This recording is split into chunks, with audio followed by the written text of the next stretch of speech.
Bismillahirrahmanirrahim. Assalamualaikum warahmatullahi wabarakatuh. Alhamdulillahi ala ihsani wa syukru lahu ala taufiqi wa amtinani. Asyhadu an la ilaha illallah wahdahu la syarika lahu ta'ziman li sya'nih. Wa asyhadu anna Muhammadan abduhu wa rasuluhu ila ridwani. Allahumma salli alaihi wa ala alihi wa ashabihi wa ikhwani. Kita masuk pada pembahasan yang baru dari Kitabul Adab, yaitu Babul Kibar. Babu Al-Kibar, tentang Al-Kibar. Itu sombong. Maka di sini ada beberapa lafal yang disebut oleh para ulama, ya. Di sana namanya Al-Ujub, kemudian ada namanya Al-Kibar, kemudian namanya At-Takabbur, ada namanya Al-Mustakbir, Al-Istikbar. Al-Istikbar. Ujub yaitu kagum dengan diri sendiri, ya. Kagum dengan diri sendiri. Ya, jika ini ada dua, jika mengakui ini karena karunia Allah, jika karena memuji Allah, yaitu maka ini tidak mengapa. Misalnya seorang tahu, wah saya hebat ya, tapi saya tahu ini semua karena Allah, saya bukanlah siapa-siapa. Maka ini ujub, dia ujub terhadap dirinya. Namun ini tidak mengapa karena dia mengakui semua itu adalah nikmat dari Allah, ya. Karena memuji Allah. Yang kedua, jika lupa kepada Allah, seakan-akan dia hebat karena dirinya. Seakan-akan hebat karena dirinya. Maka ini yang hukumnya adalah haram, ya. Haram ini disebut dengan syirik kecil. Syirik kecil, ya. Syirik kecil, ya, seperti dia ujub dengan sedekahnya, dia merasa dia hebat bisa bersedekah banyak. Dia ujub karena ibadahnya, ya. Dia lupa bahwasanya yang buat dia bisa beribadah, yang buat dia punya uang banyak, yang bisa buat dia bersedekah semuanya Allah Subhanahu wa taala. Kapan seorang merasa berhasil karena kehebatannya sendiri, maka dia telah tertimpa dengan penyakit ujub. Penyakit ujub. Tetapi kalau dia ujub, dia kagum dengan kemampuannya, kagum dengan karya tulisnya, karena dia tahu ini semua Allah, dia puji Allah, ya Allah, betapa engkau telah memberikan aku kemampuan, maka ini dia sedang bersyukur kepada Allah Subhanahu wa taala, ya. Karena bersyukur, ya. Baik. Tapi ujub bukan sombong. Ujub bukan sombong. Ujub ini langkah menuju kepada kesombongan. Kapan seorang ketika dia ujub disertai merendahkan orang lain, maka itu sombong. Jika ujub disertai merendahkan orang lain, maka inilah takil kibr, inilah disebut dengan sombong. Disebut dengan sombong atau kibr. Al-kibr. Kibar. Dan asalnya al-kibar adalah tempatnya di hati. Ini tempatnya di hati. Kata Allah Subhanahu wa taala, illa kibru ma hum bibalighi. Ya. Apa namanya? Jadi kecuali dalam hati mereka ada kibar.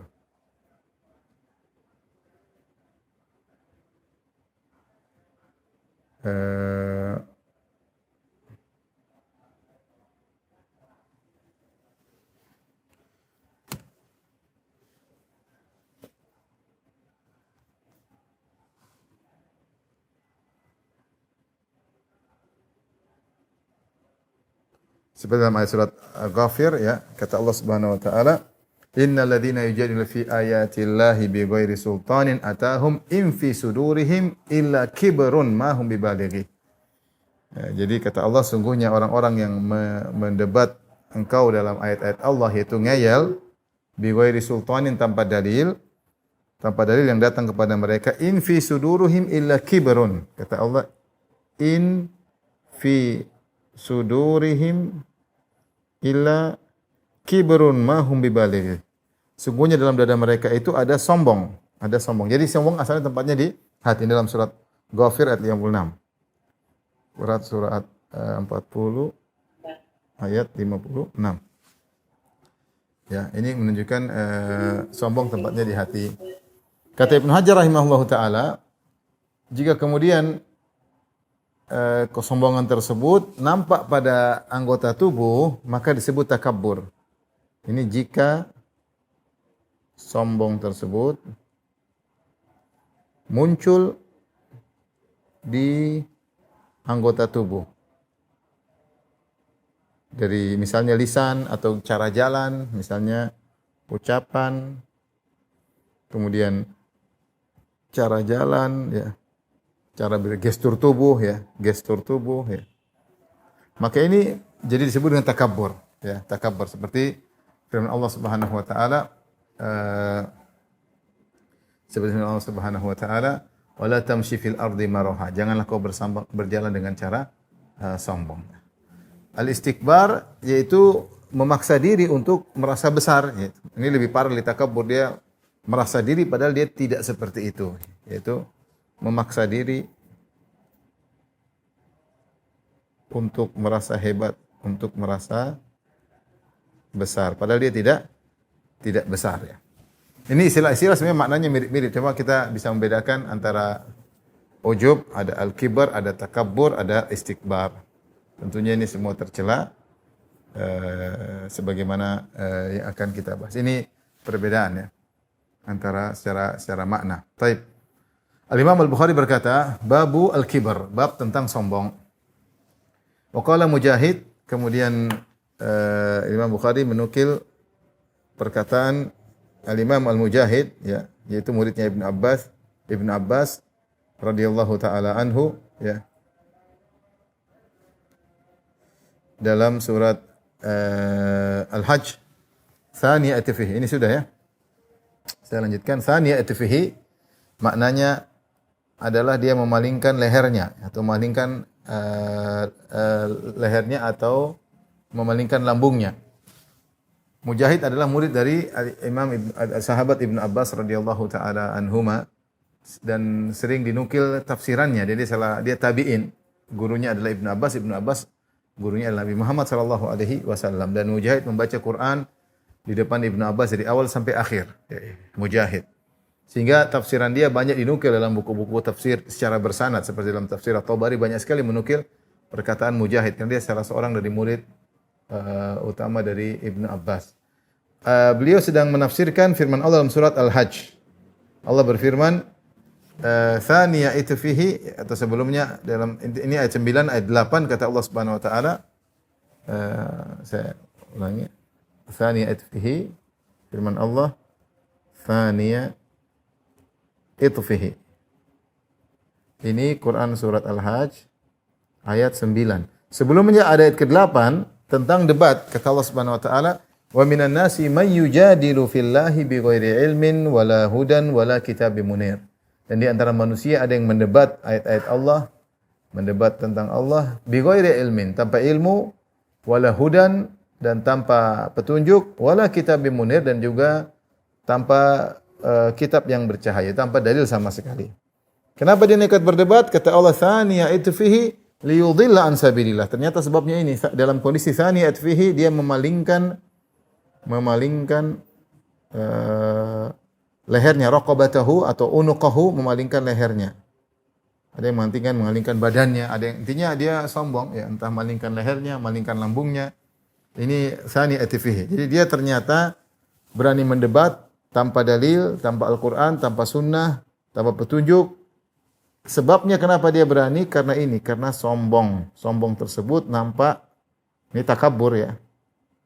Nampak dari gestur tubuhnya. Ini gestur tubuh.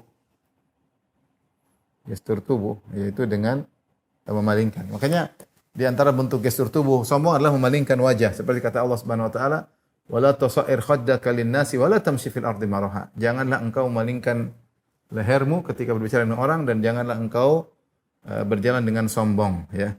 Karena memalingkan lehernya ini adalah bentuk kesombongan. Dan kesombongan yang paling parah adalah sombong menolak ayat-ayat Allah Subhanahu wa taala. Dan ini contoh dalam surat Al-Hajj ini ayat 8 sampai ayat 9, ini contoh sombong yang paling bahaya.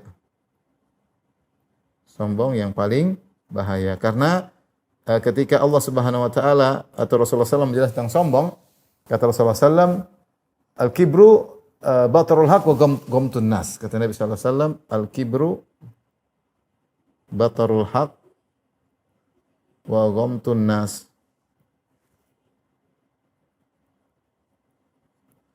Kata Nabi SAW, sombong itu menolak kebenaran. Menolak hak. Ghamtun nas, merendahkan manusia. Rendahkan manusia. Baik. Dua-duanya buruk, tapi yang paling parah adalah yang ini yang paling parah. Menolak hak, karena ini sombong di hadapan Allah. Ya. Ini lebih bahaya, ini sombong kepada Allah. Sombong pada Allah. Kalau ini sombong kepada manusia. Mana lebih parah? Tentu lebih parah sombong kepada Allah. Allah sudah datang kebenaran, maka dia tolak. Nah, contohnya dalam ayat ini.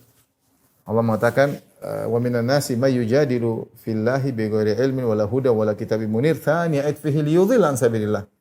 Ya. Dan di antara manusia ada yang berdebat tentang Allah, yaitu di antara manusia yang membantah tentang Allah tanpa ilmu, tanpa petunjuk dan tanpa kitab yang bercahaya. Bagaimana sikapnya? Thani atfihi, memalingkan lehernya. Kalau di terjemahan saya lihat di terjemahan malingkan lambungnya. Ini salah satu tafsiran. Intinya malingkan lehernya, malingkan unuk leher atau malingkan wajahnya atau malingkan tubuhnya. Liyudhilla an sabilillah, dalam rangka untuk menyesatkan orang dari manusia jalan Allah. Lahu fid dunya khizyun, maka orang ini dapat kehinaan di dunia. Wa nudhiquhu yaumal qiyamati adzabal hariq, dan pada hari kiamat kami akan buat dia merasakan azab yang membakar. Maka ini adalah contoh ayat yang bicara tentang orang yang sombong yang muncul dengan gestur tubuhnya, yaitu dengan memalingkan tubuhnya. Maka kata Mujahid, "Thanit fihi mustakbiran fi nafsihi." Sombong dalam dirinya, itfuhu raqabatuhu. Adapun itfuha maksudnya lehernya. Jadi dia dalam sombongnya, dalam sombong dalam dadanya. Buktinya apa? Buktinya gestur tubuhnya memalingkan lehernya. Baik, ini disebut oleh Imam Bukhari. Kemudian kita bahas hadis pertama yang dibawakan oleh Imam Bukhari dalam bab ini. Imam Bukhari berkata, qala hadatsana Muhammad ibnu Katsir, qala akhbarana Sufyan, qala hadatsana Ma'bad ibnu Khalid al-Qaisi an Haritha ibni Wahbin al-Khuzai anin Nabi sallallahu alaihi wasallam qala. Nabi sallallahu alaihi wasallam bersabda, Nabi sallallahu alaihi wasallam, ala ukhbirukum bi ahlil jannah, maukah aku kabarkan kepada kalian tentang penghuni surga? Siapa? Apa ciri-ciri penghuni surga? Kata Nabi sallallahu alaihi wasallam, kullu dha'ifin mutadha'ifin, yaitu setiap orang yang lemah dan tawadhu, ya. Dia yaitu mutadhaif, dia tawadhu, maknanya sama dengan tawadhu. Dia rendah dan menghinakan dirinya untuk Allah. Dia tidak menganggap dirinya hebat, dia lemah dan melemahkan dirinya di hadapan Allah Subhanahu wa taala. Lau aqsama 'ala Allahi la abarrahu, seandainya dia bersumpah atas nama Allah, maka Allah akan benarkan sumpahnya. Misalnya dia mengatakan, demi Allah saya akan sukses, maka Allah akan sukseskan dia. Demi Allah kau akan berhasil. Demi Allah dia akan binasa misalnya. Ketika dia bersumpah dengan demikian, biasanya Allah akan mengabulkan sumpahnya. Ya. Ala sebaliknya, ini penghuni surga, bahwasanya kalau dia sudah bersumpah dengan nama Allah, biasanya Allah wujudkan sumpahnya. Kemudian Rasulullah bersabda, ala ukhbirukum bi ahlil nar, maka aku kabarkan kepada kalian tentang penghuni neraka. Apa sifat-sifatnya? Kullu utullin jawadhin mustakbir. Kullu utul itu yang berkata-kata kasar, syadid, kasar, keras. Jawad itu jalannya sombong, mustakbir itu angkuh. Maka di sini Rasulullah SAW menyebutkan dua model manusia. Yang pertama adalah penghuni surga dan sifat-sifatnya adalah tawadhu. Penghuni surga sifatnya adalah tawadhu, ya. Dan sebaliknya penghuni neraka sifatnya adalah sombong. Maka Rasulullah mengatakan tentang penghuni surga, kullu dhaifin mutadhaifin, dalam riwayat mutadhaifin, yaitu dia mutawadhi, rendah diri, dan dia merendahkan dirinya di hadapan Allah Subhanahu wa taala sampai sebagian orang meremehkannya. Karena dia merendah, ya. Lihat Uwais Al-Qarani direndahkan oleh sebagian orang, bahkan dituduh mencuri. Uwais Al-Qarani, ya. Makanya Rasulullah mengatakan, rubba ash'adz akbar madfu'un bil abwab law aqsama 'ala Allahi la abarrahu. Betapa banyak orang yang rambutnya semrawut, belum disisir, ya, penuh dengan debu. Kalau dia ketuk pintu ditolak, tidak ada yang mau terima dia sebagai tamu. Seandainya dia bersumpah atas nama Allah, maka Allah akan mewujudkan sumpahnya. Oleh karenanya kalau ingin masuk surga, tawadhu. Tidak merasa diri suatu yang hebat, tidak merasa diri suatu yang wow. Ya. Ini sombong itu tempatnya di hati, bahaya. Ya, bahaya. Kemudian sebaliknya ciri-ciri orang penghuni neraka sombong.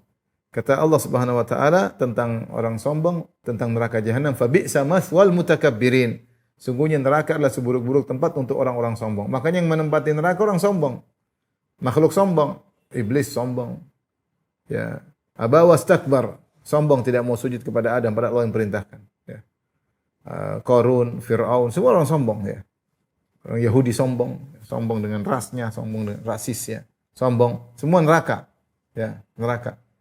Oleh karenanya di sini disebutkan di antara ciri-ciri orang sombong dari gesturnya, karena kita bilang tadi kibir tempatnya di hati, tapi teraplikasikan atau terekspresikan dengan gerakan tubuh maupun lisan. Di sini maka Rasulullah mengatakan orang penghuni neraka adalah kullu utulin jawadhin mustakbir. Nah, di sini. Kul utul ini kasar perkataannya. Keras, kasar dan keras perkataan. Jawaz, ada yang menafsirkan jawaz adalah jalannya sombong. Sebagian mengatakan itu pendek dan gemuk ya. Pendek dan gemuk maksudnya mungkin ciri orang sombong di zaman itu ya. Tapi maksudnya cara jalannya adalah sombong. Mustakbir terkait di hati yaitu merasa diri besar.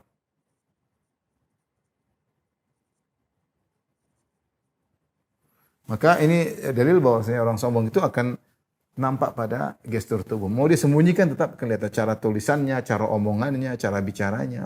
Apa itu? Itu kelihatan. Kelihatan. Maka hati-hati, ini ciri-ciri penghuni neraka jahanam. Karena neraka jahanam paling pas dimasuki oleh orang-orang yang sombong. Taib. Kita lanjutkan hadis berikutnya. Waqala kata Imam Bukhari rahimahullah taala waqala Muhammad ibn Isa qala hadatsana Husyaim qala akhbarana Humaid at-Tawil qala hadatsana Anas bin Malik qala in kanatil amatu min ima'i ahli Madinah ya. Hadis berikutnya luar biasa tentang tawadhu'nya Nabi sallallahu alaihi wasallam. In kanatil amah, saya langsung terjemahkan. Sungguh seorang budak wanita min ima'i ahli Madinah, dari budak-budak yang ada di Madinah. Yang ada di Madinah.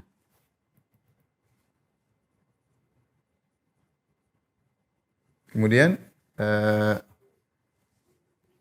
la ta'khudhu bi yadi Rasulullah, sungguh-sungguh ya.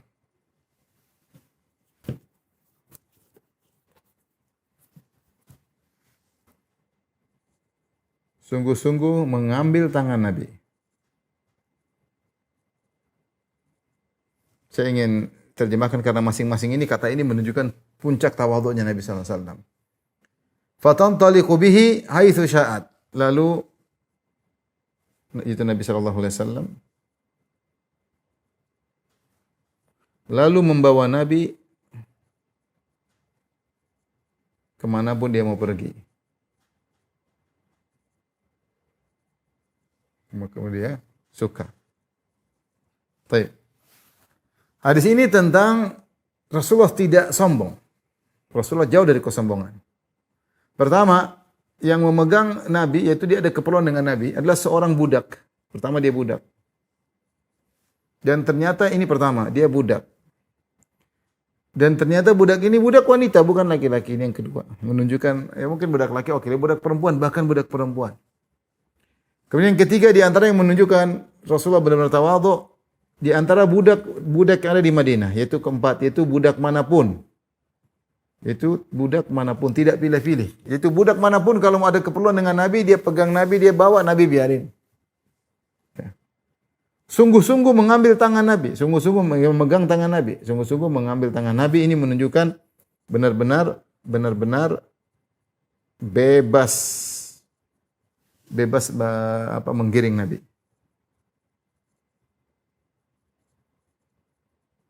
Ini yang keempat. Yang kelima, fatantaliqu bihi haitsu sya'at. Kemanapun dia suka. Dan ini menunjukkan, ini yang kelima, menunjukkan apapun kebutuhannya, apapun keperluannya, Nabi turuti. Dan ini semua menunjukkan puncak tawadhu Nabi. Dan itu tentu Nabi SAW tawadhu dalam banyak hal. Nabi SAW bahkan mengunjungi pembantunya, Anas bin Malik. Rasulullah datang menjenguk rumah.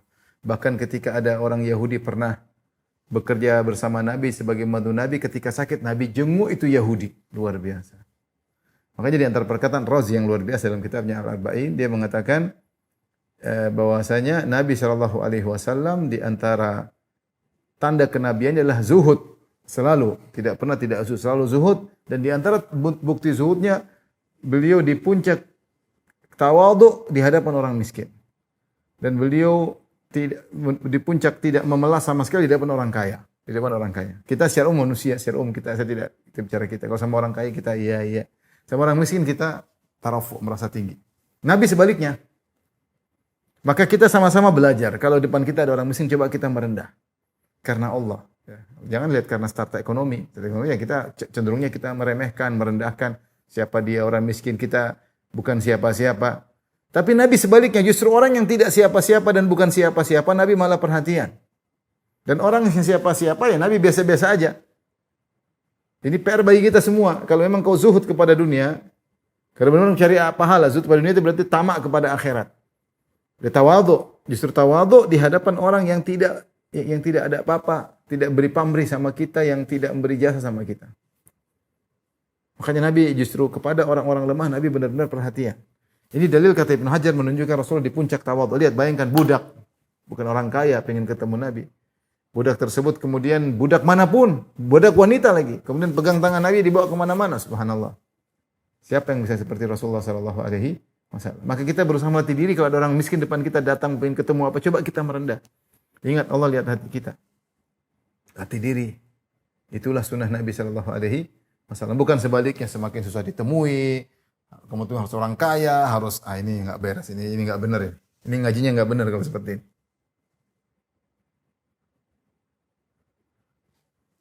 Oleh karenanya ini menunjukkan tentang puncak tawadhu Nabi Sallallahu Alaihi Wasallam. Baik. Maka hati-hati dengan kesombongan dan berusaha melatih diri untuk merendah karena Allah Subhanahu wa taala. Dalam hadis Rasulullah SAW bersabda, "Inna Allah auha ilayya an tawadhu." Sungguhnya Allah telah mewahyukan kepadaku dengan berkata tawadhu, agar kalian tawadhu, hatta la yabghi ahadun ala ahad, sehingga seorang tidak menzalimi yang lain, wala yafkhar ahadun ala ahad, dan seorang tidak membanggakan di atas kawannya, ya.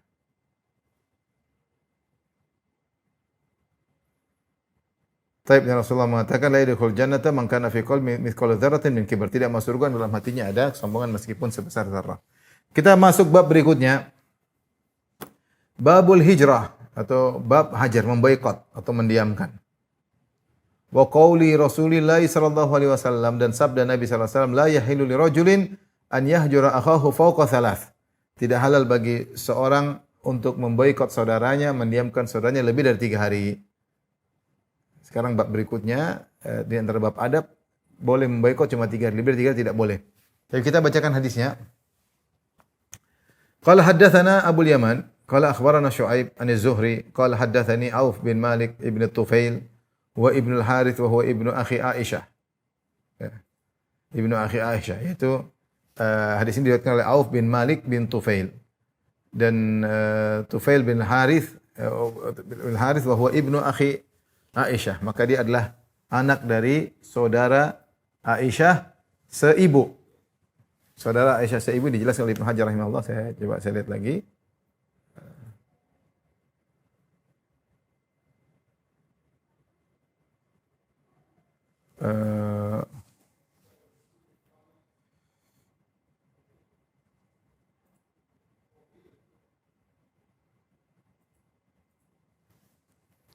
Al-Harith ibnu Sakhbarah Al-Azdi datang ke Mekah. Ini seorang namanya Al-Harith bin Sakhbarah Al-Azdi, kata Ibn Hajar. Dia datang ke Mekah. Wa ma imra'atuhu, dan dia bawa istrinya namanya Ummu Ruman. Ummu Ruman nanti menjadi ibunya Aisyah. Bintu Amir Al-Kinaniyah, ini ibunya Aisyah. Jadi ini tadinya istrinya Al-Harith. Fahalafa Abu Bakar As-Siddiq, kemudian dia bersekutu dengan Abu Bakar As-Siddiq. Tsumma mata, kemudian dia meninggal dunia. Fakhalafa Abu Bakrin ala Ummi Ruman, fawalad lahu Abdurrahman wa Aisyah. Lalu Nabi Abu Bakar pun menikahi wanita ini, yaitu Ummu Ruman, maka kemudian punya anak yaitu Aisyah dan Abdurrahman. Abdurrahman dan Aisyah. Jadi Abdurrahman dan Aisyah satu ibu dengan ibunya Ummu Ruman. Tentu Abu Bakar punya anak yang seperti Asma. Asma bintu Abu Bakar, itu istri Abu Bakar yang lain. Di antara istri Abu Bakar adalah Ummu Ruman. Ternyata Ummu Ruman ini sebelumnya punya suami, ya, yang bernama Al-Harith. Dan Al-Harith ini punya anak namanya Tufail. Tufail ibnul Harith. Maka Tufail bin Harith adalah saudara Aisyah seibu. Ya. Paham ya? Atau susah, tidak biasa. Tapi kita tadi sini ada Al-Harith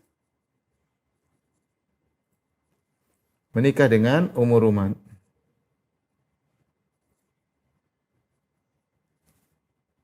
Punya anak mereka Tufail.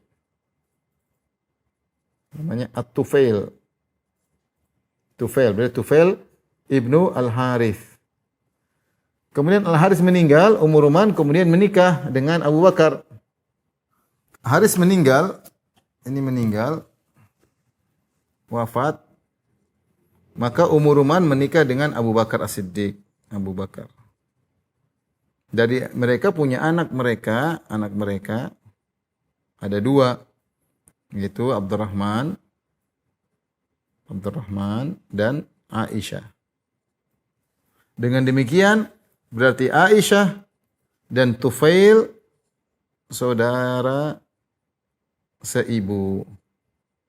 Ibunya sama-sama Ummu Ruman, ya, saudara seibu, lain bapak. Ya. Jadi saudara seibu lain bapak. Dan Abu Bakar punya istri yang lain, seperti punya anak Asma bintu Abi Bakar. Baik. Abu Bakar menikah dengan wanita lain. Ini penting juga. Dengan wanita lain, saya lupa siapa nama, apa Qailah atau siapa, ya. Punya anak namanya Asma. Sehingga Asma dengan Aisyah adalah saudara sebapak. Ini saudara sebapak. Asma dengan Aisyah saudara sebapak. Sebapak lain ibu. Bapak mereka sama-sama Abu Bakar. Taib. Asma ini menikah dengan Zubair. Asma menikah dengan Az-Zubair bin Awwam. Punya anak namanya Abdullah bin Zubair, karena terkait dengan hadis kita, namanya Abdullah ibnu Az-Zubair. Sehingga dengan demikian kita tahu bahwasanya Abdullah bin Zubair adalah ponakan Aisyah. Abdullah bin Zubair adalah ponakan Aisyah. Oleh karenanya Rasulullah menyuruh Aisyah radhiyallahu taala anha karena tidak punya anak untuk berkunyah kepada ponakannya. Maka Aisyah itu kunyahnya Ummu Abdillah. Kunyah Aisyah adalah Ummu Abdillah. Dari mana? Abdullah ini dari Abdullah bin Zubair. Dari Abdullah ibni Az-Zubair.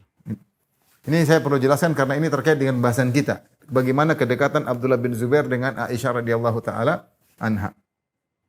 Tapi ini sekedar penjelas tentang apa yang disebutkan dalam sanad. Kita bacakan ulang.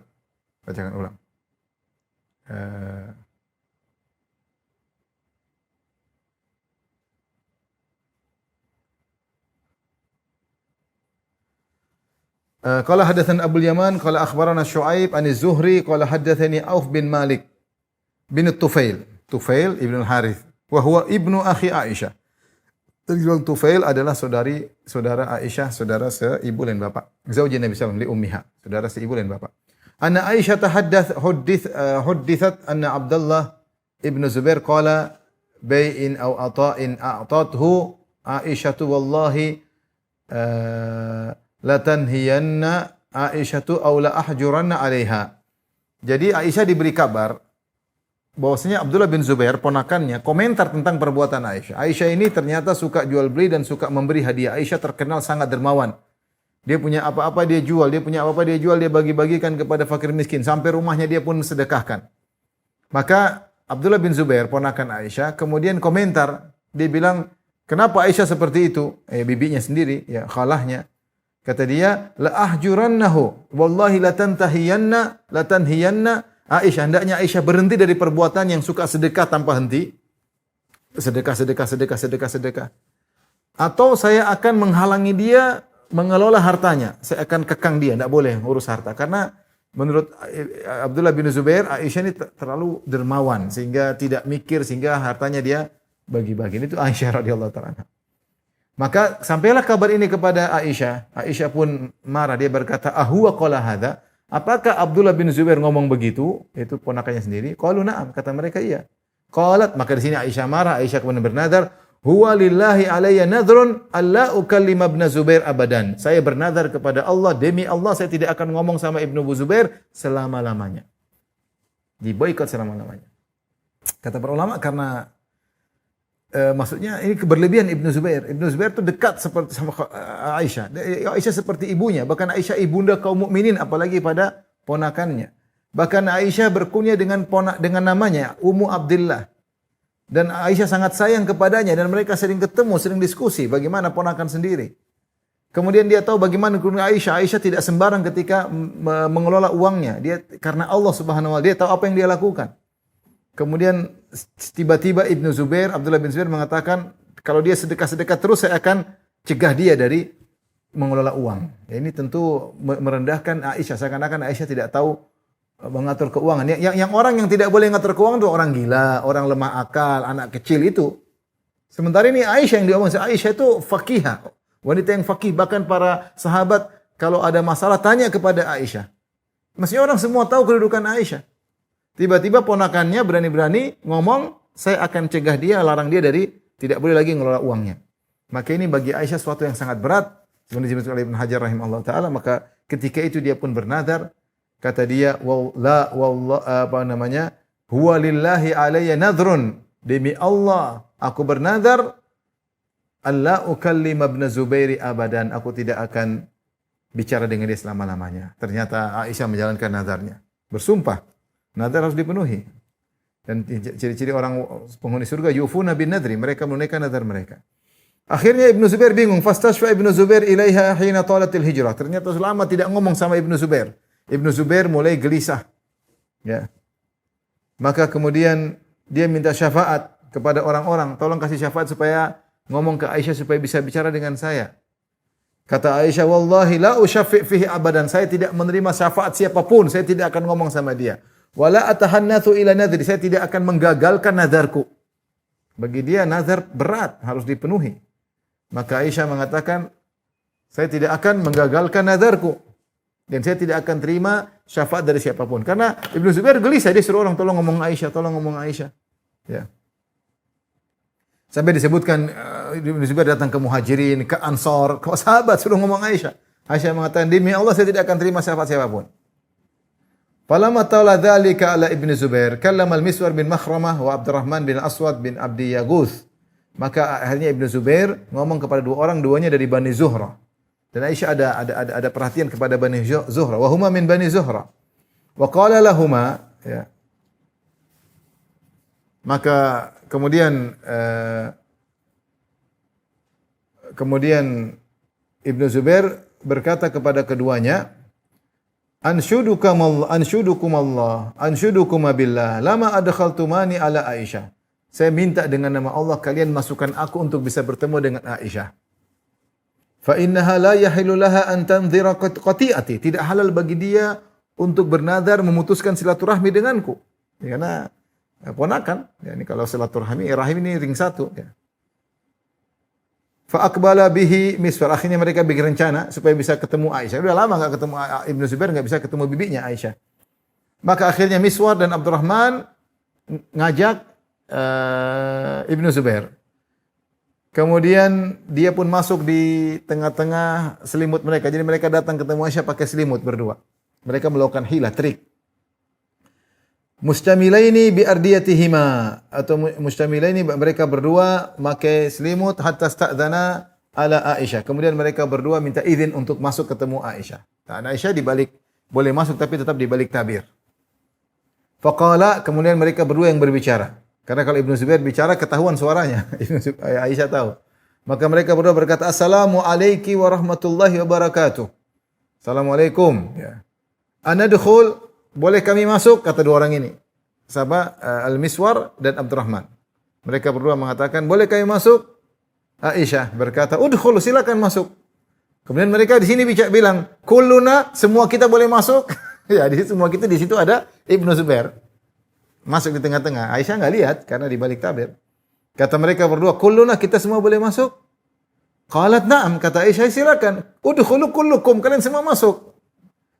Wala ta'lam, dan Aisyah tidak tahu anna ma'ahuma Ibnu Zubair. Ternyata ada Ibnu Zubair di tengah-tengah mereka. Falamma dakhalu, tatkala mereka masuk rumah, dakhala Ibnu Zubair. Ibnu Zubair masuk, kemudian menerobos hijab. Karena dia mahram dengan bibinya sendiri. Dakhala Ibnu Zubair al-hijab, fa'tanaqa Aisyah, kemudian dia pun memeluk bibinya Aisyah. Wa tafiqa yunashiduha ya wa yabki, maka dia pun bilang, Aisyah maafkan aku, bibi maafkan, sambil menangis Ibnu Zubair. Ibnu Zubair ini ahli ibadah sebenarnya. Bagaimana dia ketika salat habis maghrib dia salat sunnah, dia sujud, dia tidak angkat kepalanya kecuali azan Isya. Ibnu Zubair. Wa yabki, Ibnu Zubair pun menangis.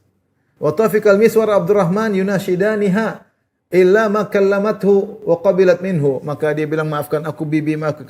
Kemudian Miswar Abdurrahman mengatakan, wahai ibunda Aisyah, maafkan dia, terimalah, bicaralah dengan dia, bicaralah dengan dia. Mereka ingatkan, inna nabiyya naha sallallahu alaihi wasallam amma qad alimti minal hijrah. Bukankah engkau tahu, wahai ibunda, Rasulullah larang memboikot seorang muslim lebih dari 3 hari. Fa innahu la yahilu li muslim an yahjura akhu fawqa 3 layalin. Sungguhnya Nabi telah bersabda, dan engkau tahu akan hal itu. Ya, Aisyah jelas tahu. Ini semua hadis ma'ruf, Aisyah tahu. Engkau tahu bahwasanya Rasulullah melarang memboikot saudara lebih dari 3 hari. Mereka ngomong terus. Ibnu Zubair nangis. Falamma aktsaru ala Aisyah min at-tadhkirah wa tahrij. Tatkala mereka mengulang-ulang sehingga mengingatkan Aisyah sampai membuat Aisyah enggak enak, maksudnya merasa sulit. Tafiqat tudzakiruhuma wa tabqi. Maka Aisyah pun mulai mengingatkan mereka berdua dan minta uzur, dan dia menangis. Dia berkata, inni nazartu, saya sudah terlanjur nazar. Wan nadharu syadid, dan bersumpah kepada Allah berat. Saya tidak bisa. Tidak bisa saya langgar nazar ini. Falam yazala biha, terus mereka Miswar dan Abdurrahman, ayo bunda, maafin, hatta kallamat Ibnu Zubair. Akhirnya Aisyah pun melanggar nazarnya dan dia pun berbicara dengan Ibnu Zubair. Subhanallah. Akibat dia melanggar nazar tersebut, wa a'taqat fi nadhriha dzalika 40 raqabah, maka dia membebaskan 40 budak. Punya uang dia beli, dia merdekakan. Punya uang dia beli, merdekakan. 40 budak. Satu budak entah berapa harganya. Bagaimana seorang wanita salehah seperti ini? Lihat sifatnya, saking sering bersedekah sampai ponakannya merasa gelisah, ingin tahan. Saking hobi sedekah. Kalau sebagian kita hobi pelit, hobi beli branded. Ini hobinya sedekah, luar biasa. Sampai kemudian bagaimana pengagungan dia terhadap Allah sampai dia sudah terlanjur nazar. Kemudian bingung gimana caranya. Gimana mau bicara dia? Tentu dia rindu sama ponakannya, tapi dia sudah bernazar dan berat bagi dia menyelisih nazar. Tidak seperti bagian kita bernazar asal sumpah, lupa dengan sumpahnya. Sumpah apa kemarin lupa. Semalam nazar, sekali nazar dia benar-benar kekeh memegang nazar tersebut. Ketika dia melanggar, maka dia memerdekakan 40 budak. Budak itu mahal. Manusia yang jadi budak kemudian dibeli, dijual mahal.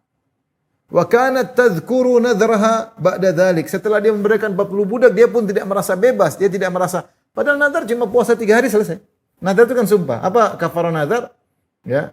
Fa kafaratu it'amu 10 masakin min awsati ma tut'imuna ahlikum aw kiswatuhum aw tahrir raqabah. Faman lam yajid fasiyamu 3 ayyam. Kasih makan 10 fakir miskin atau atau memberi pakaian 10 pakaian buat fakir 10 fakir miskin, atau memberikan budak 3. Pilih, bukan harus. Satu budak selesai. Memberikan 10, kasih makan 10 fakir miskin murah. Kasih beri 10 pakaian fakir miskin murah. Atau mau lebih budak, boleh memberikan budak. Satu budak selesai. Tapi Aisyah tidak cukup. Kalau tidak mau berpuasa 3 hari. Aisyah tidak merasa cukup. 40 budak dia merekakan. Bagi dia nazar berat. Padahal nazar dia batalkan karena untuk menyambung silaturahmi. Tapi bagi dia tetap berat. Setelah itu pun dia tidak merasa bebas. Wa kanat tadhkuru nadharha ba'da dzalik. Kalau dia ingat nazarnya, fatabki. Dia ingat kenapa dia melanggar nazar. Hatta tabulla dumu'uha khimaraha. Sampai air matanya membasahi cadarnya. Allahu Akbar. Wanita saleh seperti ini. Pantas menjadi istri Nabi SAW. Pantas menjadi wanita yang paling dicintai oleh Rasulullah SAW. Wanita salehah. Bagi dia dunia tidak ada apa-apanya. Seluruh harta yang dia punya dia sedekahkan. Bagi dia sangat berat. Luar biasa. Sudah seperti ini. Wanita yang soleha. Yang dibela oleh Allah Subhanahu Wa Taala ketika dituduh berzina. Dengan belasan ayat Allah turunkan dalam Al-Quran. Bahwasanya Aisyah suci. Dijamin surga. Ya. Dan itu pun dia tidak sombong dan makan wala sya'ni ahqar. Menurut saya diriku adalah lebih hina untuk dibela oleh Allah dengan ayat-ayat itu telah dibaca. Saya menyangka Allah membela saya dengan membuat Nabi bermimpi. Tapi ternyata Allah bela saya dengan ayat-ayat padahal saya tidak seharusnya sampai derajat itu. Itu pun dia tawadhu. Tidak sombong-sombong. Lihat Allah bela saya, Allah enggak sama sekali tawadhu. Aisyah radhiyallahu taala. Kenapa tawadhu? Suaminya orang paling tawadhu. Tidak pernah merasa ujub dengan dirinya, tidak merasa. Wanita seperti ini kemudian dituduh oleh orang Syiah Rafidhah wanita pezina. Waliyadzubillah. Wanita seperti ini, kalau di sana di negeri mereka ada wanita pezina dipanggil Aisyah. Waliyadzubillah. Oleh karenanya kita kalau baca bagaimana mulianya Aisyah radhiyallahu anha luar biasa, maka kita bela Aisyah dari orang-orang yang mencelanya, menghinanya. Ya. Baik. Kita lanjutkan hadis berikutnya. Jadi Aisyah radhiyallahu anha bergulir dalam hatinya, dia terlanjur nazar dan dia memberi hukuman kepada Ibnu Zubair, dianggap perbuatan Ibnu Zubair maksiat. Dan kita tahu kalau orang melakukan maksiat boleh dinazar diboikot selama-lamanya. Seperti Ka'ab bin Malik, diboikot lebih dari 3 hari, bahkan 50 hari. Ya, karena dia bermaksiat tidak ikut perang Tabuk. Aisyah menganggap perbuatan Ibnu Zubair yang dalam tanda kutip kurang ajar kepada ibunda kaum mukminin, kepada istri Nabi Muhammad SAW, kepada bibinya sendiri, dianggap ini maksiat. Maka dia anggap ini boleh diboikot lebih dari waktu 3 hari. Dan dia tahu hadis itu semua, tapi dia berijtihad dan akhirnya pun dia harus membatalkan nazarnya demi untuk menyambung dengan Ibnu Zubair. Ya.